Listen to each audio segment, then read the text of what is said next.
Giyohvandlikka qarshi kurashish va uning oldini olish bilan bog'liq tadbirlar davom etmoqda. Viloyat hokimligida giyohvandlik vositalari va psixotrop moddalar ustidan nazorat qilish bo'yicha viloyat hududiy komissiyasining navbatdagi yig'ilishi o'tkazildi. Tadbirda mazkur yo'nalishda bajarilishi muhim bo'lgan vazifalar belgilab olindi.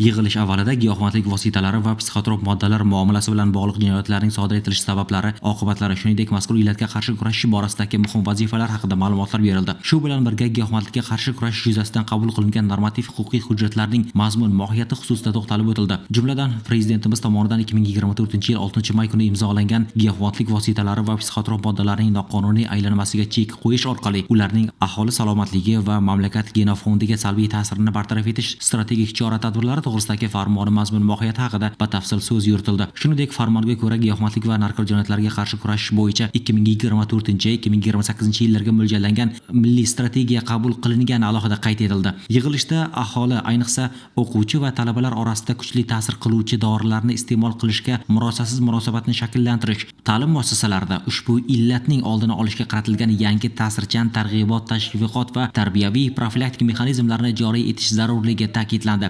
Soha mutaxassislari bergan ma'lumotlarga ko'ra, viloyat ichki ishlar boshqarmasi tomonidan giyohvandlik vositalarini noqonuniy aylanishiga qarshi kurashish borasida 2025-yil davomida olib borilgan tezkor tadbirlar davomida aniqlangan holatlar 2024-yilning mos davriga nisbatan 39,5% ga ko'paygan. 2025-yilning 12 oyi davomida viloyat hududida narkotik moddalar bilan bog'liq jinoyatlarni sodir etganliklari uchun 514 nafar shaxs ushlangan. Shulardan 25 nafari ayollar, 192 nafari muqaddam sudlanganlardir. Yig'ilish yakunida giyohvandlikka qarshi kurashish borasidagi targ'ibot, tashviqot ishlarini har bir shahar va tuman markazlaridan tortib, toki eng quyi tizim mahallalargacha olib borilishi haqida kelishib olindi.